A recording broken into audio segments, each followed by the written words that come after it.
Hello, and welcome to the show. My name is Richard Gordon, your host today of Unconventional Times. Today in the United States is Inauguration Day, January 20th, 2025. And in thinking about today and in thinking about who to have on the show, I decided who better to have than someone who actually knows presidents of the United States, who spent a lot of time with them and understands them. And not just one, not just two, but at least three. So today's guest is none other than Rick Jasculca, a very dear friend of mine who I've known for, I'm going to guess, close to 30 years. Rick is the chairman and co-founder of Jasculca Terman Strategic Communications in Chicago, a well-known strategic communications, crisis management, public affairs firm that does leading work all over the country and, frankly, all over the nation. So, without further ado, let me welcome to the show my friend, Rick Jasculca. Richard, it is a great pleasure to be on your show, and I think it has been at least 30 years, perhaps even a couple of years more than that. It actually may be. I was thinking about that earlier today. To make us both younger, we'll say 30 years, okay? Okay, that's a deal. Okay.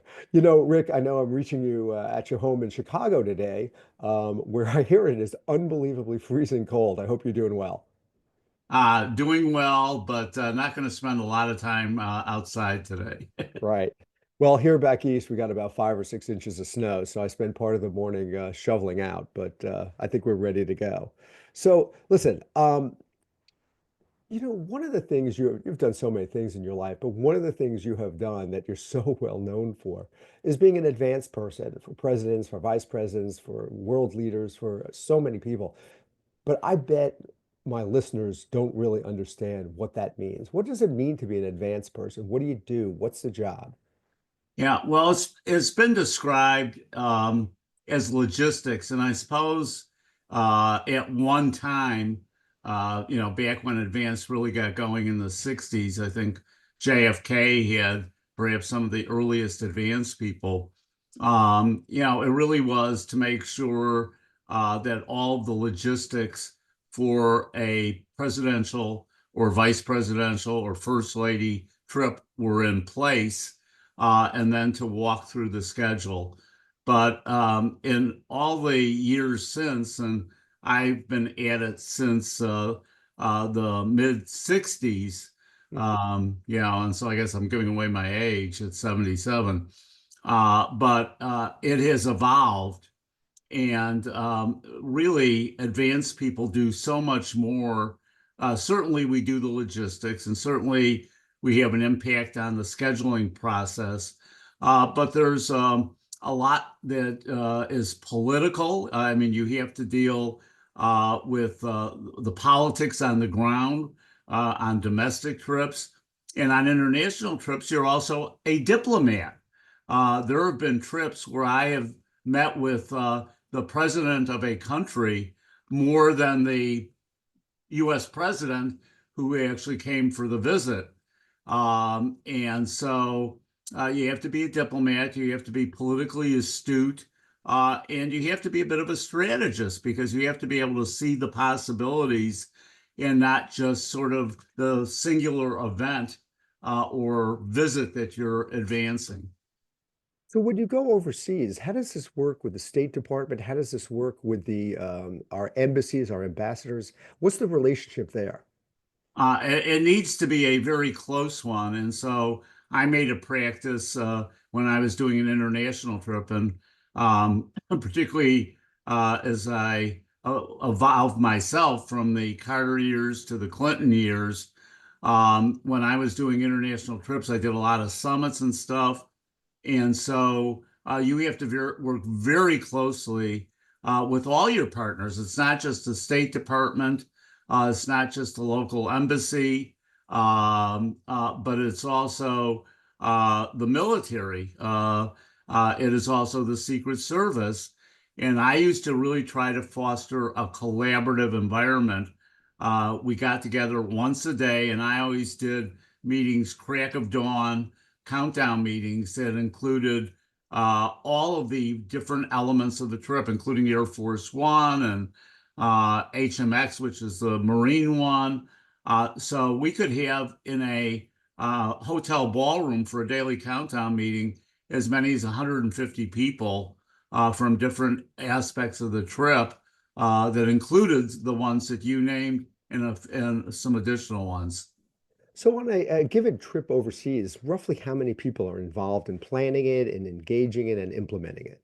Yeah, I mean, you have on a typical trip, it's not unusual to have a couple hundred people. Now, these are not all White House advance people. Again, you might have an advance team depending on what the trip is. There's a difference between going over and going to Rome and the Vatican and going over for a summit meeting. Uh, but And when you say summit, you mean like a G20, something like that? yeah, G7 for a while was a G8, and APEC, the Asia Pacific Economic Hmm. Cooperation Summit. And so the White House team could be as big as, 15, 16 people, people to do site, people to do RON or overnight, deal with the accommodations. You had all these different categories, press, and but that's matched by the Secret Service, WACA, White House Communications Agency, WAMO, White House Military Office. Then you have the State Department, then you have the embassy. So by the time you add it all up, you could easily have 150 to 200 people who are involved in different aspects of the visit. Have you ever stopped to calculate how many countries you're visited as an advanced person? You must have been all over the world. There was a time, Richard, when I had a map up in the office, and when I come back from a trip, somebody would, put Put a pin in. a pin in it, uh, and it's a ton. But it wasn't only the presidential or vice presidential or first lady advance trips, but as we started doing work for the Carter Center, we did trips all over the globe, including some very challenging places for former President Carter and Rosalynn. Well, you just brought up President Carter, who sadly, we just lost at 100. And, you know, I've known you a long time, and I understand the special relationship you had, not just with President Carter, but with Mrs. Carter and with the whole Carter family. Can you talk a little bit about how it started, how you met the Carters, how that whole special relationship began? Yeah, so it began in 1975, so uh, virtually 50 years ago. And at that time, Jim Turman and I had not started our firm yet. Jim Turman, who your current partner My and partner, co-founder. right? My partner in crime. Yeah. And I was working for a small independent PR firm in Chicago, Mort Kaplan and Associates, and I was doing, a lot of traditional PR work. And one day in the summer of 1975, I get a call from Lou Lerner, who subsequently went on to be the U.S. ambassador to Norway. But at the time, he was the publisher of the largest chain of weekly community newspapers in the U.S. And he was a very close friend. And he always sort of loved the whole political thing. Um, so he calls me up, and I'm at my desk at Morton Kaplan Associates, and he goes, "Rick, I am going to do you the biggest favor of your life. I am going to set it up so you can do some work for the next president of the United States."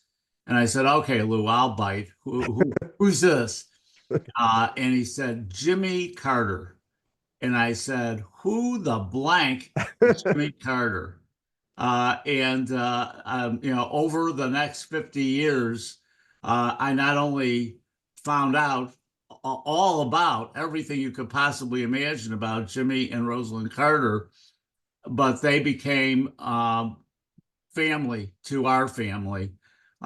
Very close relationship, one that I treasure, and I can really say that Jimmy Carter was my true North Star. Ironically, though, and I think this is how I advanced through the Carter ranks, as I began with doing work for Rosalynn Carter, um, and then when they won the election, I started out as a press advance lead for her, and then I became a lead, an overall lead for her, and she would talk me up to President Carter, and so then I ended up starting to do their international trips. Did one to Japan in 1979, one to Rome and the Vatican in 80. And that sort of really launched my presidential advance career because I learned so much that it really propelled me into the future. I had thought when we lost in 1980 that, that might be the last time I see the Carters, the last time I did presidential advance. And I was wrong on both those counts because the Carter relationship became an enduring one. A couple of years later, Jim and I had started our firm, and one of our big assignments was the opening of the Carter Center and Library down in Atlanta. Well, Rick, as you know, when you work for politicians, it's like The Godfather. They always bring you back. They always suck you back in. You can never get away Yes, that is absolutely the truth, and I feel so blessed because of it. that I remained in that realm because I mean I can't think of two people who I admire more than Jimmy and Rosalynn Carter. So did you work for him during the 76 campaign and then during, yeah, I did campaign stops, and right, but they were mostly at the beginning. I was doing Rosalind stuff, right. I uh, see. and that ended up being her scheduler, uh, Nancy Koenigsmark. Uh, when the White House run ended, and Nancy went on to the Carter Center. I mean, she was the person who really sort of ran everything involving Jimmy and Rosalynn Carter. And so, I just became part of their operation, and as it evolved, part of their family. Now, to be clear, Rick, you had a day job. I did. Right, right. Okay, so this was in addition to everything you do for Yeah, in other words, JT and during the campaign, Mort and God bless Mort Kaplan, God rest his soul, but I don't know another employer that would have allowed their vice president at their very small firm to just disappear for a disappear for while. weeks, Yeah. and then in 1980, I mean, I appeared for a couple months. I remember Mort calling me up and saying, it's okay, Rick, but can you tell me, are you going to be back before Election Day? I said, I don't think so, Mort. That's pretty funny. I don't know if it's in the picture, but over my left shoulder is a Jimmy Carter coloring book. I can see it. I'm looking at it right now. Yeah. It's my Jimmy Carter coloring book, Yeah, which I always I keep there. So did you also do advance for the 1977 inaugural? I did not. I attended the inaugural. Judy and I, my wife and I, Uh-huh, Judy, of course. attended the inaugural, but no, didn't do any work on it. Well, I'll tell you a quick funny story. That was my first inaugural, Yeah, which I'll mine never, too. yours too. I'll never forget it for a million reasons. But I was a young guy at the time. And the Carter campaign office was down the hall. I was working for another candidate, Uh-huh. and the Carter office was down the hall. And I don't know if you ever met Midge Costanza, who Oh was yeah, sure. so Midge's office was down the hall, and we used to spend a lot of time together. And she used to say to me, "Hey, I know you get hungry, so anytime, just come steal our peanuts." And so I used to late at night walk down the hall and take peanuts from the Carter campaign. But in 1977, I was at the inaugural, and I'll never, obviously, never forget this as long as I live. The president invited me to the Oval Office, Wow. and I was in the Oval Office January 20th, 1977, with Midge Costanza, giving me a tour of some, and I remember walking outside and just going, I'll never live this down. I'll never have an experience like this again, but fortunately I have. But it was something I've never forgotten. It was incredible. So what were the Carters really like? I mean, you know them on such a different level than we know them at. We see them on TV, we see them being interviewed, we see the amazing work that the two of them have done over so many years. But you know them as people. What were they like? Yeah, the th one thing that I always say, down to earth. Down to earth. They had tremendous values, but they didn't rub it in your face. In other words, they embraced everybody for who they were, and didn't look down, didn't lecture, but they lived their values. Um, and so when I say that they were my North Star, I mean it profoundly. I look back now and I see habits that I've adopted, and I go, oh, I know where that came from. I mean, it just, I will tell you one story that I've told over the last couple of weeks, as we've been involved in President Carter's state funeral. Um, was This was back uh, in the mid 90s, 1995. And I forget, President and Miss Carter were coming to Chicago. And I can't even remember what we were doing. I always, obviously, if they came to Chicago, I always advanced them in Chicago, in addition to all the trips we did all over the globe. And Nancy Kenningsmeyer called me and said, President and Rosalynn wanted to know, they've got some downtime at the Palmer House. They would love to get together with your mom. Would she be able to come down and visit with them? And so, um, Did my they know your mother? my mom at the Yeah. time was in her late 80s, Hmm. uh, and um, you know, my mom, we never had a car in our family. My folks were pretty poor as I was growing up. My dad died in 1968. My mom, lived alone in an apartment. And even though I was economically well enough where I could afford to have a car or some come pick her up, she insisted on taking the CTA, taking the bus.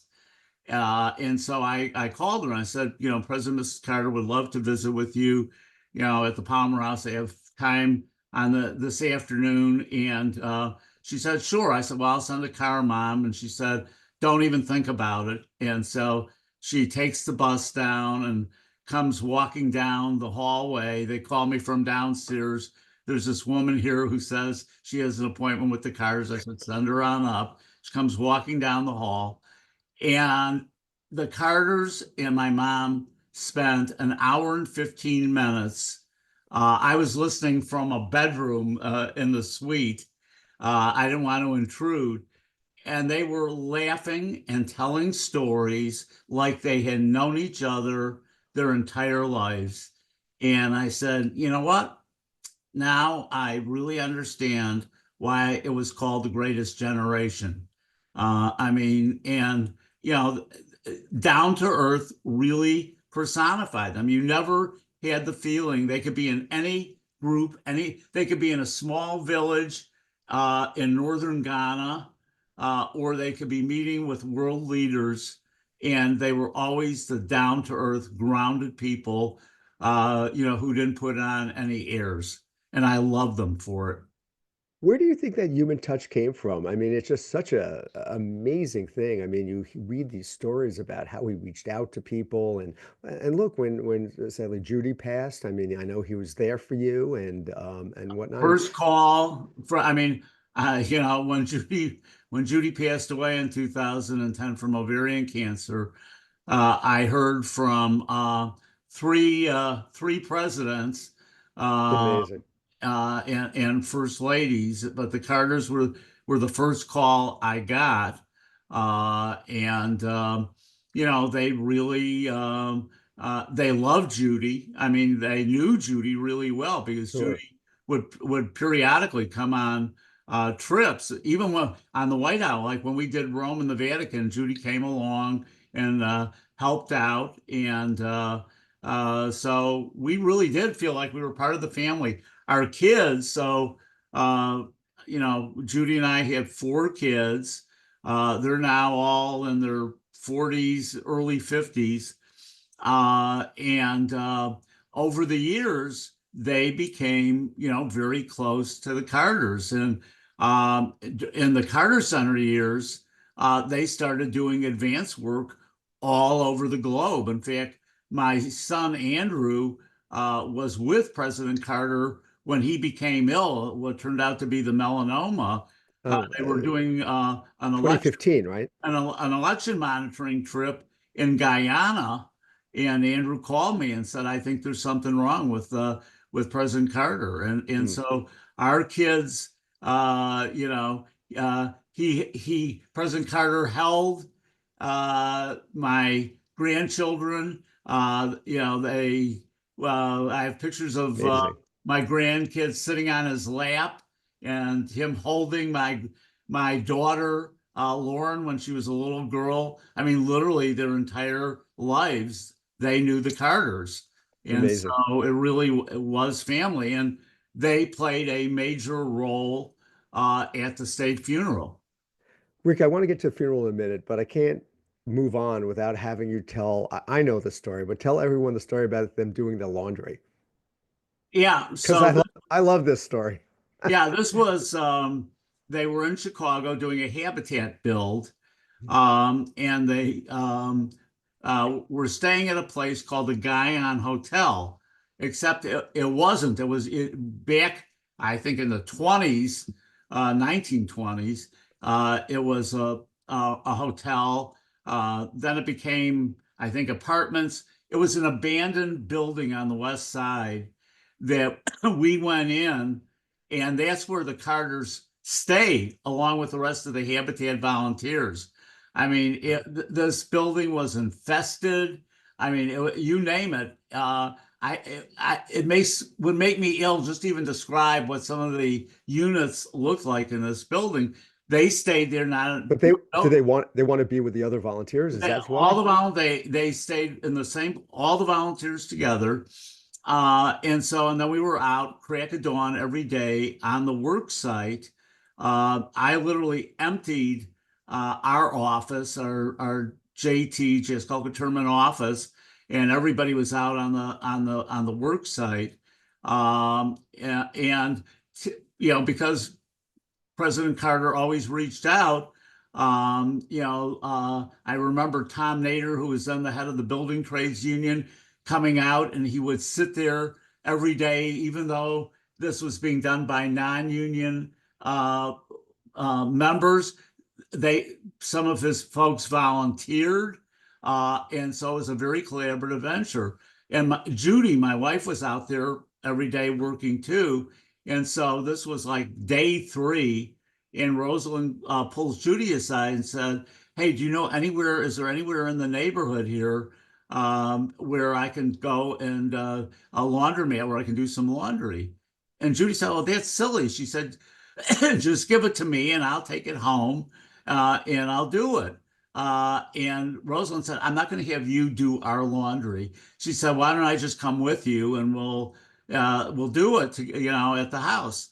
And so they take the Secret Service drives Rosalynn and Judy pile into the car, go to our house, and Rosalynn's down in the basement doing their laundry. And That's amazing. And what year was this? and you know what? It's nobody even thought anything of it because that was so vintage the Carters.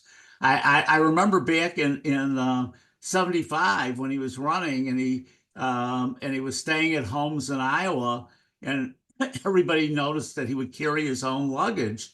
That wasn't an affect. He did that up until the very end. I mean, Mm. you did not pick up his briefcase. You did not pick up his suitcase. He was going to carry it. That's very funny. I remember Vice President Mondale letting other people carry his suitcase and commenting about it because it's good for the president, but that's so funny. Listen, you've done so much work on the funeral. People might find this unusual. I'll be honest with you, Rick, when you and I first talked about the funeral many years ago, I didn't realize what goes into it and how the planning starts.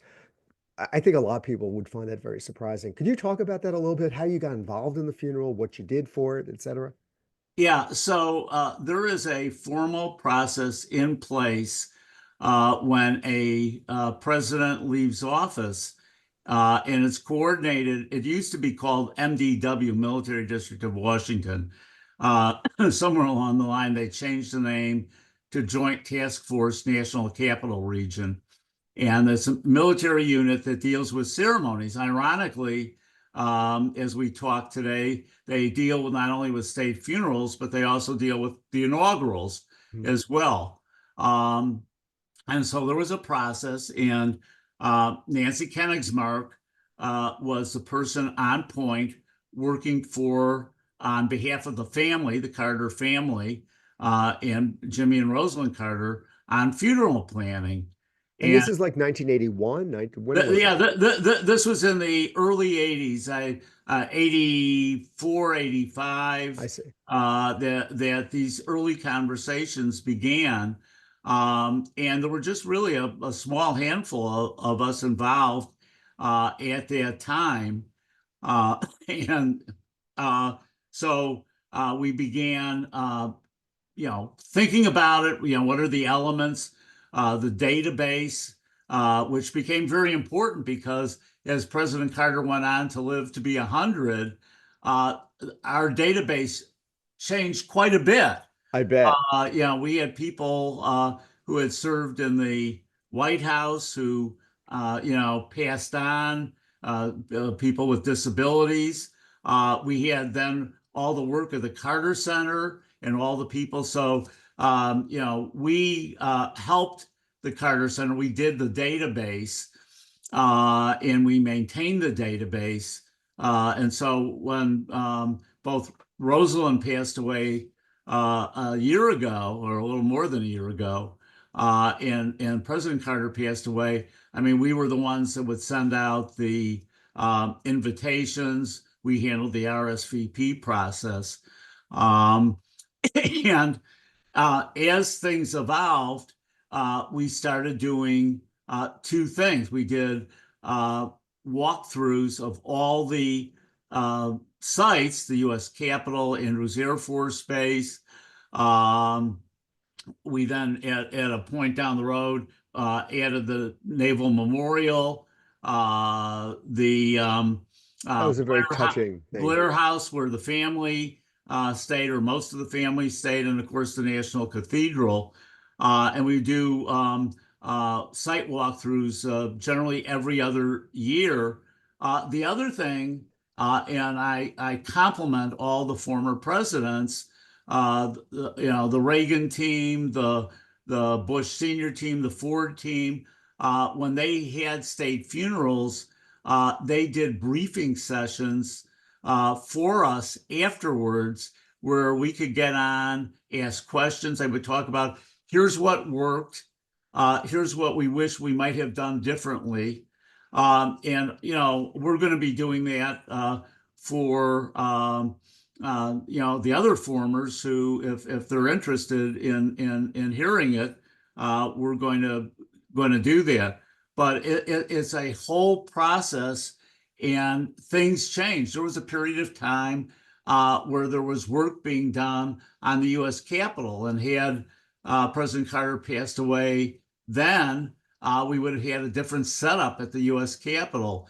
And so we had to be prepared sort of 24/7. And then when he went into hospice, we had, suitcases at the ready because we knew that we might have to drop everything and be heading to DC. And what we did is we built a team. We had 3 or 4 individuals who were in charge of motorcades, of the motor pool, because we shuttled people from the Omni Shoreham Hotel, our hotel, over to the cathedral, and then back to the Omni Shoreham after the funeral was over. We had every little moment had to be planned, including the former presidents and first ladies visiting the family at the Blair House, and just a million details up on Capitol Hill.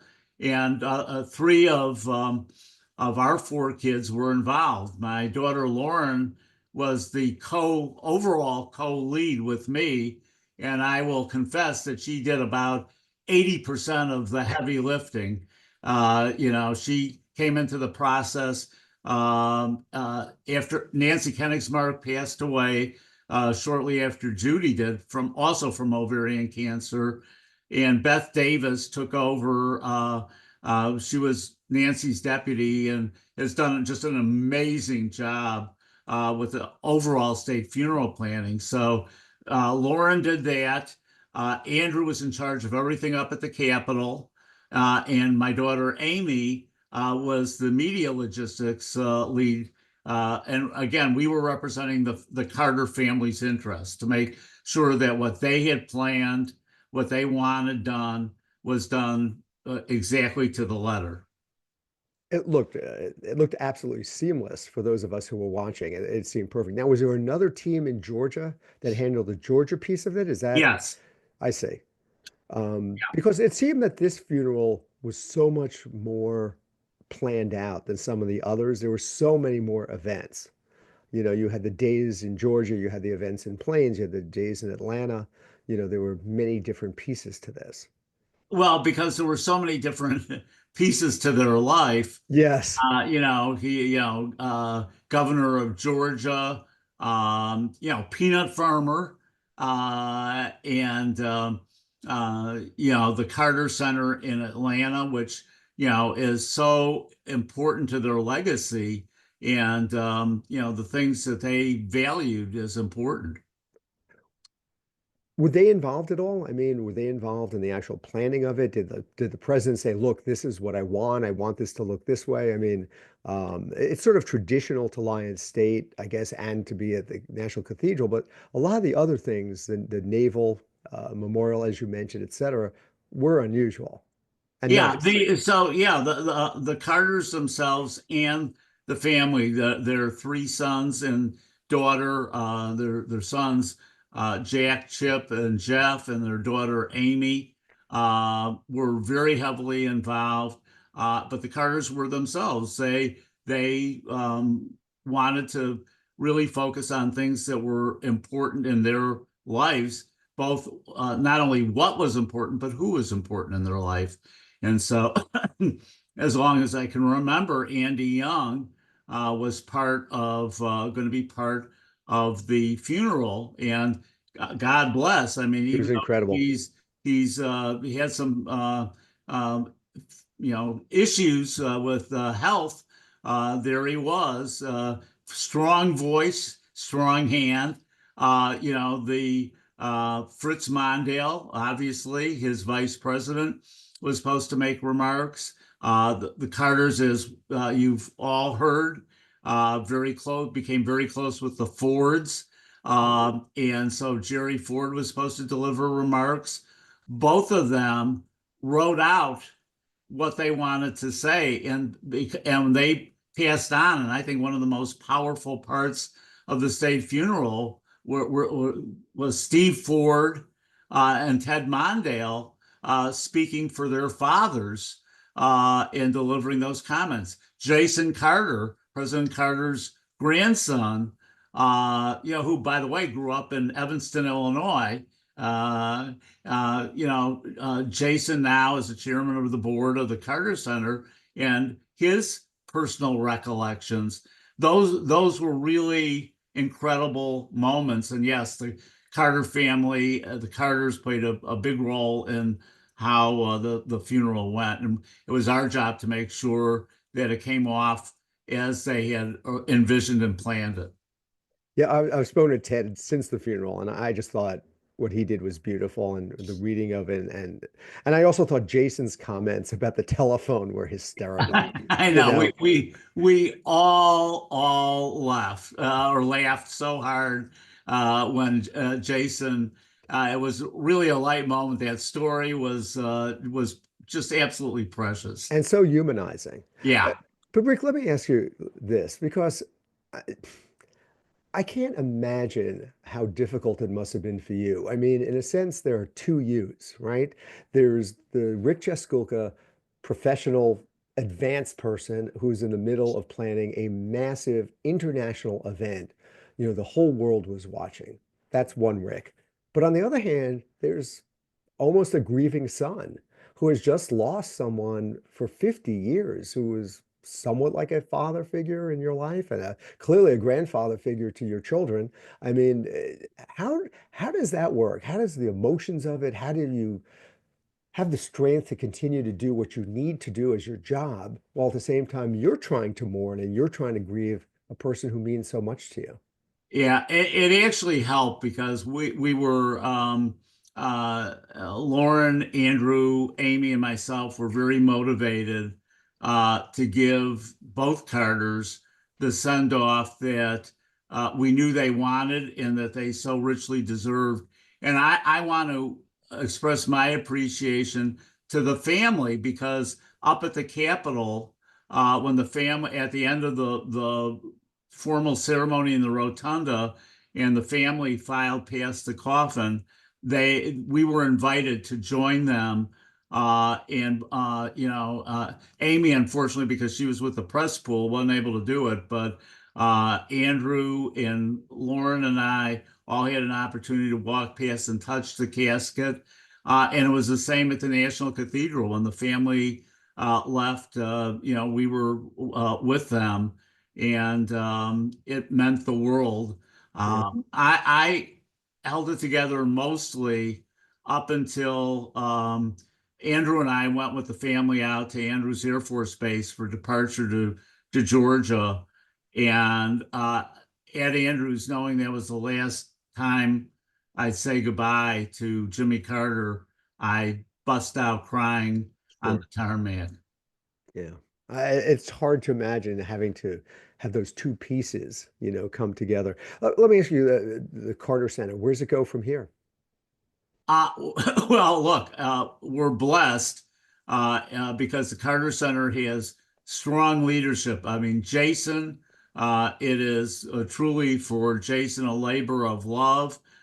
They've got just tremendous program leaders. The focus of the Carter Center is global health, and they particularly focus on rare tropical diseases like guinea worm that nobody else really focuses on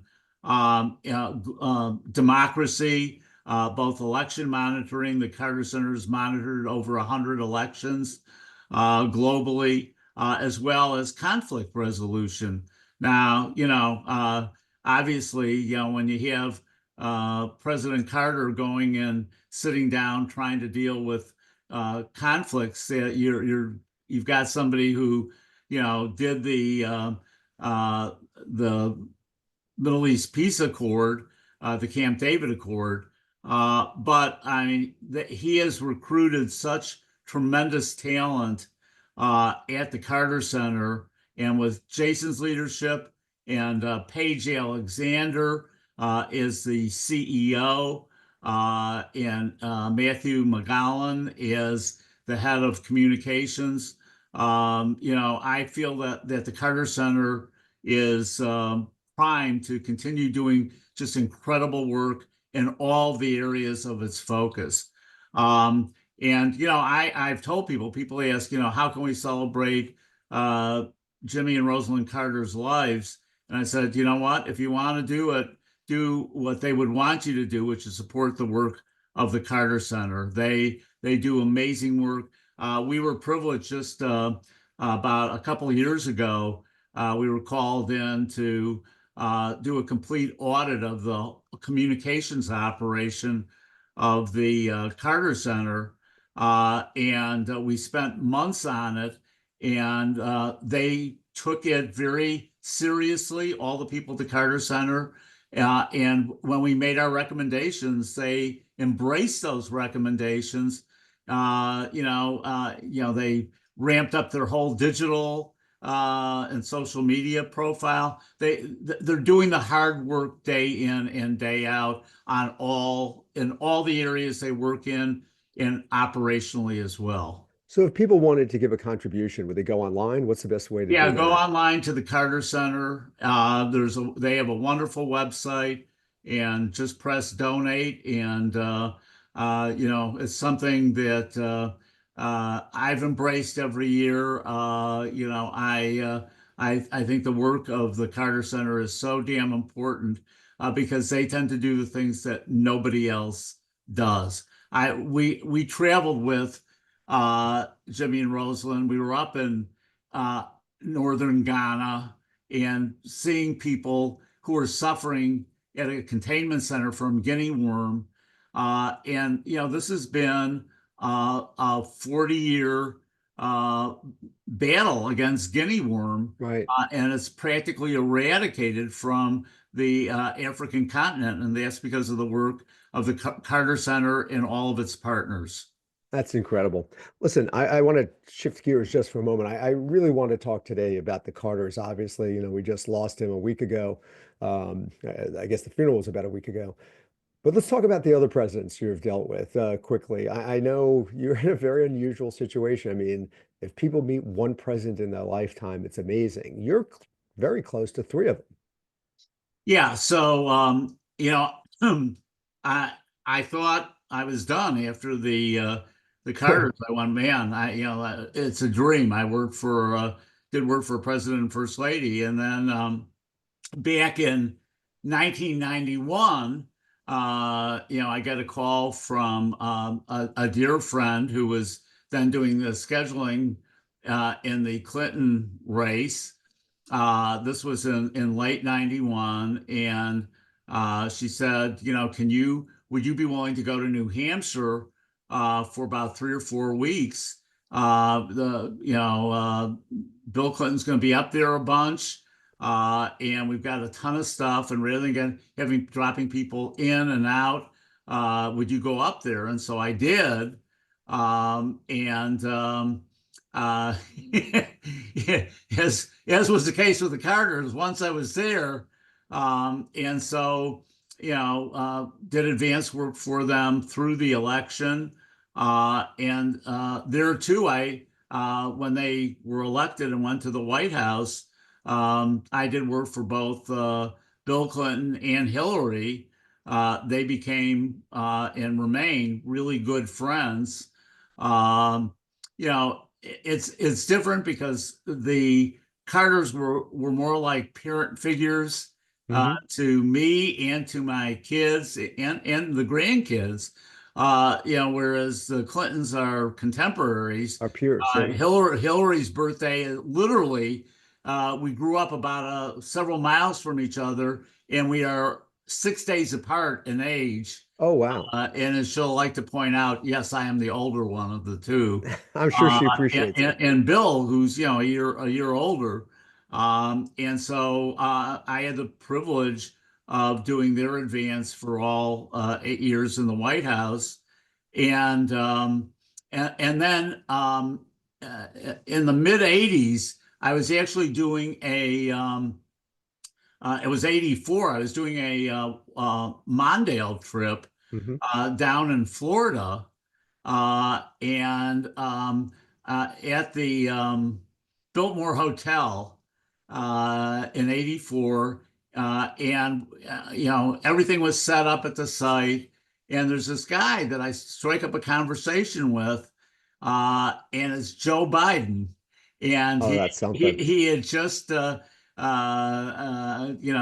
his political career was just starting, and he and I sat and talked for a half an hour, laughing. And there's photos of it. The famed political photographer Joe Riley caught a photo of us sitting and shooting the breeze, and and then I had the privilege of doing advance work for for Biden when he was vice president, when he was VP under Obama. So yeah, and I have there too. I have pictures of my grandkids with the Clintons, with Joe. Joe Biden carried around my grandson Will for about 15, 20 minutes at an event.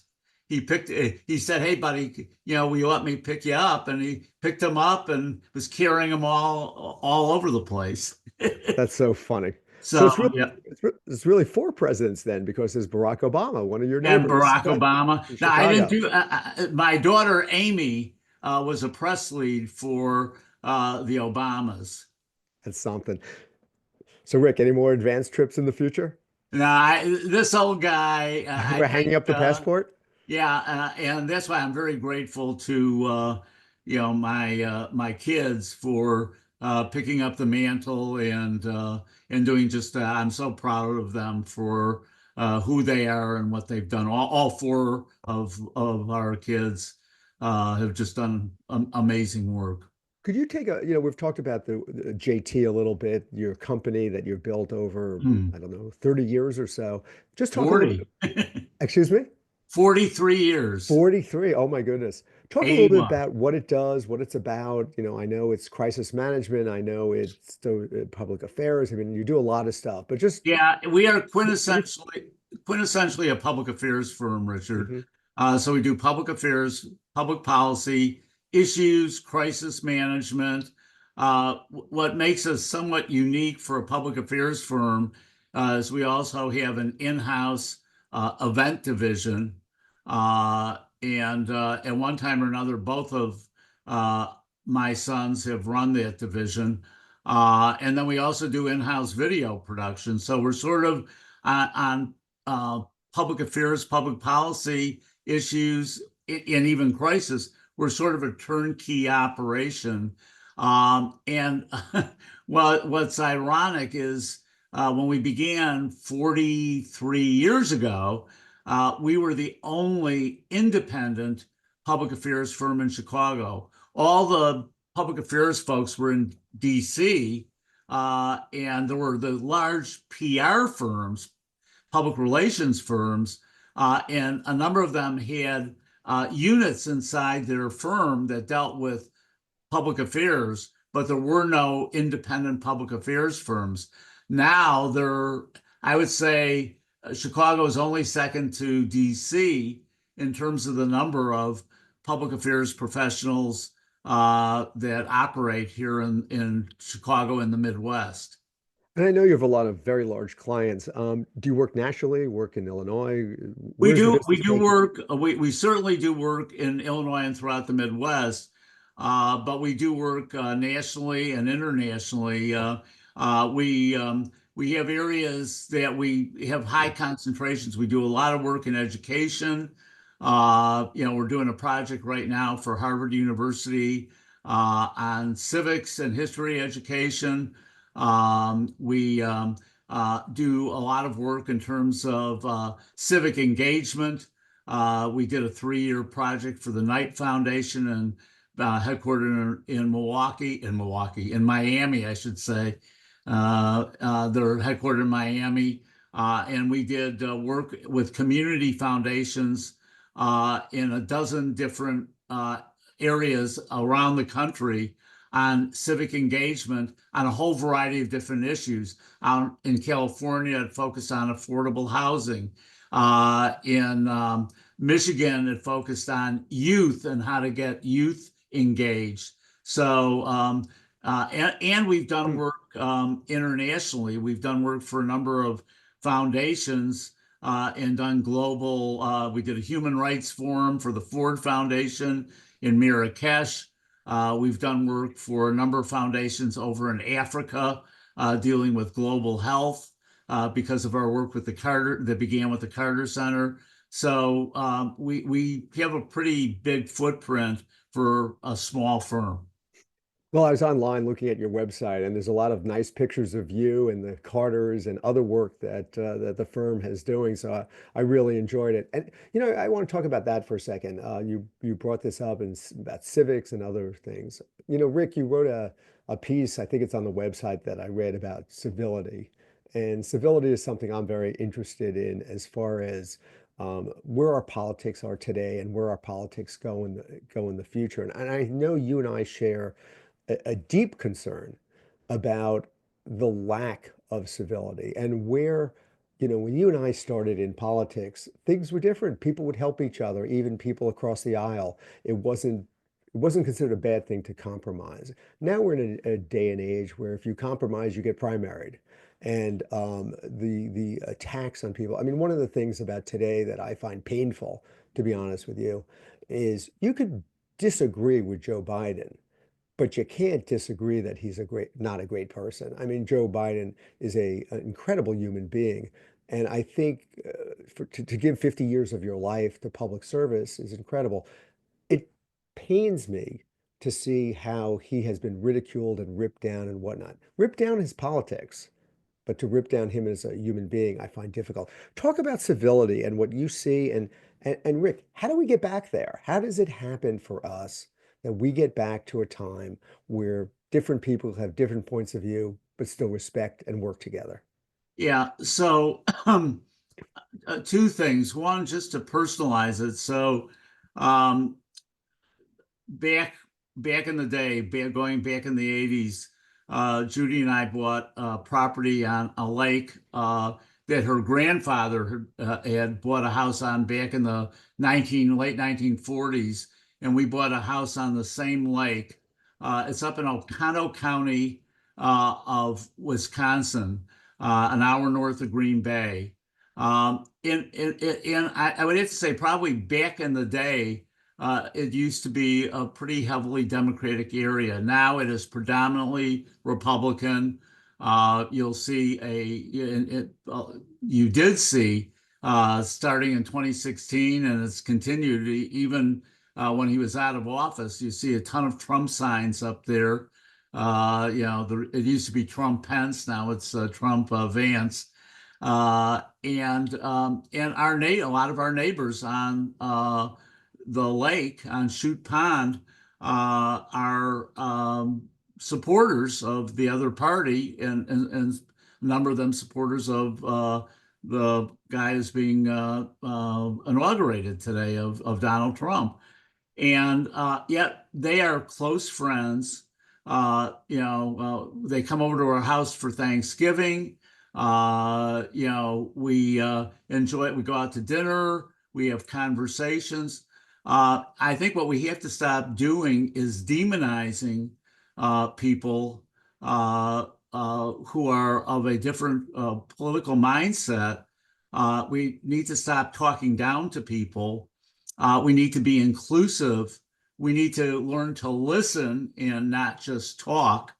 And we need to invest time and energy, in that pursuit, and not be dismissive. It drives me crazy, Richard, when election nights roll around, national election nights, and you're watching John King on CNN, or you're watching NBC or MSNBC, and they pull up the electoral map, and it's a sea of red with the blue blobs. I want to see that go away. I want to see more of an emphasis on reaching out beyond our boundaries that we've fixed frankly, in our own minds, and try to begin to engage in conversations with people. You've got this urban-rural divide, and ironically, you could take a look at, let's take a look at healthcare. You can take a look at healthcare and some of the same gaps in access to healthcare that you find in the inner city are the same gaps that you'll find up in rural Wisconsin and rural Michigan and in rural Indiana. And I think as soon as we start to realize that we share challenges, and we can therefore share opportunities to fix the things that are challenging us, I think that will head us in the right direction. I will just say that I remember President Carter went to the opening of the Reagan Presidential Library. President and Mrs. Carter, they actually came back early from a trip to Africa to do it. And let me just say, the Reagans were at the opening of the Carter Center. And And they, of course, were political opponents. They ran against each other. yeah, but so I get there with the Carters, and of course, they had a holding room. The Carters had a holding room with the Fords, with Jerry and Betty Ford, and they're in there, and I'm watching through the window of the room, and they're sitting there, they're laughing, telling stories, and all of a sudden I feel a tap on my shoulder, and it's of all things, Lady Bird Johnson. And she said, I'm in this room all by myself. She said, I'm looking across and I see they're having such fun in there. Would you go check and see if I can go in and join them? And I went, oh, Mrs. Johnson, I'm sure that she said, no, need to go in and check. And of course they said, come on in. And it lifted my heart because I could see the five of them all just having a wonderful time, collegial. Why can't that be, is what I would say. Why can we not make that happen? If we had, here are world leaders that figured out a way to actually have a great personal relationship. And you saw that magnified when Steve Ford spoke at Jimmy Carter's funeral. So maybe there's some lessons there that people ought to pay attention to. It sounds like hope springs eternal. I would like to think so. Speak about, just quickly, your views on the Democratic Party. I mean, you've been a member, you've worked for years and years and years, since the 1960s, for the Democratic Party. This seems to be an inflection point for it. What are Yeah, your thoughts? I'm frustrated. I'm not going to lie. I think that this strategy of, hey, if we can just Hmm. get a big enough urban and suburban vote, we don't need to worry about, now that the suburbs have started to vote Democratic, we don't need to worry about them out there. And I think that's how I think that's how problems fester because people in rural areas say, hey, what about us? You're not paying attention to us. You're not respecting us. And so people are frustrated and they're angry. And I think the Democratic Party has to invest not just at election time. This is about building relationships and not just about turnout. And I think it's become about, well, it's all about turnout. No, you need to build a relationship so that people feel a commitment to go out, and then you can focus on turnout. And unless we start investing beyond just, it's almost like we've set up a border and we've got to tear down those walls. So I'm hoping that whoever is the new leader of the Democratic National Committee perhaps opens their eyes and takes a look and will be able to address that situation. Yeah. I was always very frustrated. I spoke to a lot of people working for the administration on broadband, and I thought broadband was an amazing issue to talk to rural Americans about because it brought so much to Yeah. rural America. But they never did it. They never, and I agree with you. There are so many pockets of this country, and vice versa. The Republicans, don't speak to a lot of other places. Right. They don't speak to the blue dots, and I think that's how we get very balkanized and polarized, and something we But need. but but let the record show that there were people, in the cities that voted for Trump this time around, Quite a and I few. just think the Democratic Party has um, taken for granted too many voters and too many things, and I'm hopeful that there will be new youthful leadership that opens doors and opens windows and reaches out. And it begins, I think, with listening and not just talking. Well, Rick, you've been very generous with your time. Last thing, how do you want us to remember Jimmy Carter? As as a North Star, both in terms of his personal life and the way that he dealt with both other people and with issues. You talk about humane, and he defined a humane and humanity. And God bless his memory. I think we could all learn a lot from Jimmy Carter and maybe a little bit more of Jimmy Carter in all of us. I'm reminded of the words that Walter Mondale, his vice president, said upon the death of Hubert Humphrey, which is very, I think, apropos for today, which is he taught us how to live and ultimately he taught us how to die. And Amen. how gracious a man. So, Rick Jasculca, can't thank you enough. What an amazing career, what amazing life. Miles to go before we sleep, much more to come. But I really want to thank you for being on the show today. So thank you so much, Rick Jasculca. Thank Stay you. unconventional. Thank you. Listen, before I sign off, let me just say this. Today is Martin Luther King's birthday, and we celebrate that as well. And unfortunately, with all that's going on today, that might not get the notice it deserves. But when you think about what Martin Luther King was all about and about service to other people, there's a message for today that we all can take. Let's do something. Let's get out there. Let's do something for our country, for our community, for people we know, for people we don't know. I think that's the legacy of Martin Luther King. And I encourage you today, tomorrow, next week, have a little Jimmy Carter in you. Have a little Martin Luther King in you. Let's do something for other people. We'll make our country better. We'll be better. Thank you for listening to Unconventional Times. Richard Gordon, I look forward to seeing you again next time. So long.